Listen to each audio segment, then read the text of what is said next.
They say envy is natural, right? That everyone feels it at some point. But what happens when that envy targets the daughters of God? This is where many shy away from facing spiritual envy head on. We're not talking about simple jealousy among friends. This is a real spiritual battle waged against women chosen by God. Women who, whether they realize it or not, have been set apart for a higher purpose. Perhaps you've experienced it yourself. People who smile at you but criticize you behind your back. Leaders who should support you but secretly struggle with spiritual jealousy. The striking truth is that it's not about what you do. It's about who you are in Christ. Being chosen by God brings a glow, and that glow makes others uncomfortable. Envy in the Bible isn't just a fleeting emotion. It's a spiritual war against the signs of being God's chosen. And here's the hard truth. Spiritual attacks often start within the church itself. Yes, persecuted Christian women are often not targeted on the streets, but in the very hallways of their congregation. Have you ever wondered why so many faithful women face intense trials just when they are most devoted to God's purpose? Today, we will expose this spiritual battle, understand why envy and ministry often go hand in hand, and reveal how you can overcome these spiritual struggles as a Christian woman without losing your peace or your identity in Christ. Many believe that envy stems only from insecurity, but on a spiritual level, it's far deeper, a rejection of God's purpose in the woman. When a daughter of God begins to shine, grow in faith, or show signs of being chosen by God, spiritual jealousy is activated. Interestingly, those who feel this envy in the church are not always evil people.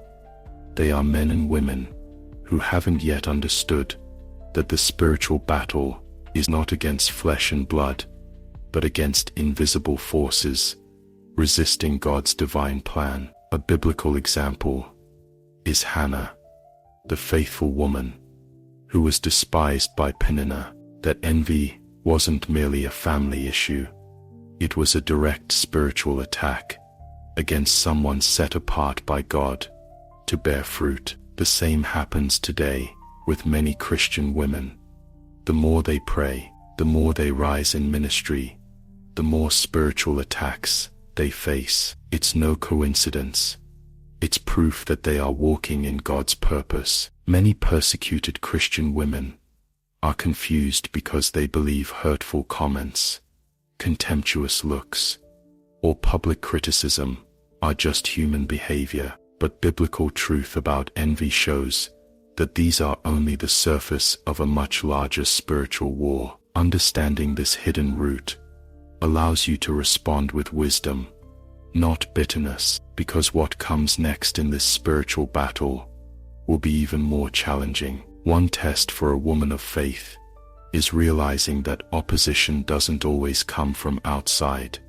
It often comes from within. How can you tell if a daughter of God is under spiritual attack? Isolation is one of the first signs. Suddenly, other Christian women stop inviting her, begin to gossip, or even fabricate stories. They don't say it openly, but deep down, they can't bear the signs of being God's chosen reflected in her life. Another sign is unjust resistance in ministry. Women set apart by God often report that when they try to serve, they face constant obstacles, exaggerated criticism, or even indifference from leaders. This is rarely coincidental. It's part of the spiritual struggles a woman faces when carrying a true calling. The light of God in her life exposes the insecurities of others, awakening spiritual jealousy disguised as advice or pious warnings. The strongest sign of spiritual attack may be internal pressure, doubts, fears, and insecurity. Many don't realize this battle is not theirs alone. It's part of the spiritual war surrounding their divine purpose. Remember, in the Bible, Envy always pursued those God had chosen for greatness. If everything rises against a woman just when she seeks God most, it's not coincidence, it's confirmation that something greater lies ahead. When a woman of faith faces envy within the church, the first impact is often emotional. Many start questioning whether they were truly called, if it's worth continuing, or if they should abandon their ministry. This is exactly the strategy of spiritual attack, to extinguish the fire of God's purpose. What seems like a small hurtful comment can become a dart that undermines a daughter of God's confidence. For example, a woman begins teaching a small group, and suddenly comments arise. She thinks she's better than us, or her ministry has gone to her head. She might feel guilty and withdraw, but biblical truth about envy shows that those chosen by God were always persecuted, and opposition was confirmation of their calling, not a reason to hide. Envy and ministry often walk together because spiritual warfare cannot tolerate women set apart by God rising in authority. Yet, what the enemy seeks to use to stop her, God transforms into training.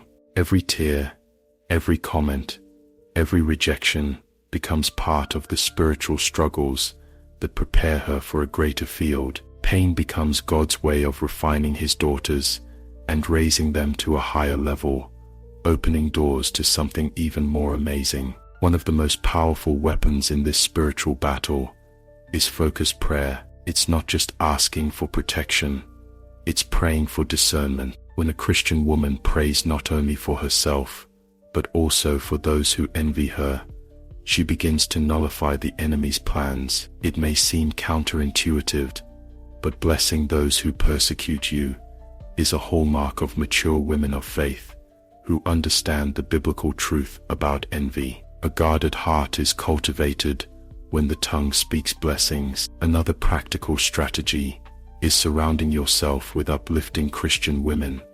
Envy in the church often thrives on loneliness. Sharing spiritual struggles with prayerful friends brings strength and clarity. Even something as simple as meeting weekly to study the Word or intercede together can make a significant difference. Reading books like Women Who Pray by Stormy O. Martian, or reflecting on the stories of Deborah and Esther as models of courage, is a practical example. Finally, we cannot ignore the discipline of strategic silence. Not everything God reveals should be shared with everyone. Many women lose peace by announcing every ministry step too early. The enemy uses those words to stir opposition, guarding certain plans, just as Mary did with the angel's message, shields against spiritual attack, and prepares the way for the next stage of spiritual warfare. When a Christian woman faces envy in the church, it's easy to ask, "Why me, Lord?"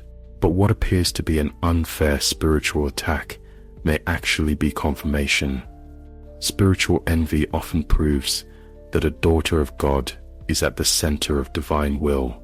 Just as Joseph was sold by his brothers out of spiritual jealousy, yet became an instrument of salvation, the trials of women of faith may hide a greater purpose. God uses these spiritual struggles to build character. Women set apart by God learn to depend more on Him, grow stronger in prayer, and recognize that human approval is unnecessary for their ministry. Every hurtful comment, every rejection, every sign of persecution becomes a step toward a higher level of faith. Obstacles transform into divine training, preparing her for what's ahead. Here's the paradox. The spiritual envy meant to destroy becomes the fire that refines the gold. Many women of faith discover that without these trials, they would never have grown this much. Being chosen by God means carrying a cross, but it also means wearing a crown, and that crown isn't given by people. It comes from Christ Himself. It's precisely in the midst of spiritual warfare that God's purpose for women is revealed most clearly, creating a path that must now be boldly applied in everyday life. After exploring this biblical truth about spiritual envy, the key question remains: what will you do with everything you've learned today? Knowing a spiritual battle exists is only the first step. The power lies in deciding how to respond. Will you doubt your calling because of others' comments? Or will you firmly embrace the signs of being chosen by God? If you are a woman of faith who has experienced envy firsthand in the church, remember you are not alone. Every trial is part of God's training, and every spiritual attack confirms your purpose is alive. Here's the challenging question. Will you thank God for the envy that pursues you? Because if you do, you'll begin to see how these spiritual struggles become stepping stones toward your ministry. Don't keep this to yourself. Apply what you've learned. Pray differently, act wisely, and share this message with other Christian women in need. Subscribe to the channel, turn on notifications, and join us on this journey where, week by week, we continue uncovering God's purpose for women, because believe me, spiritual battles are won best when fought together.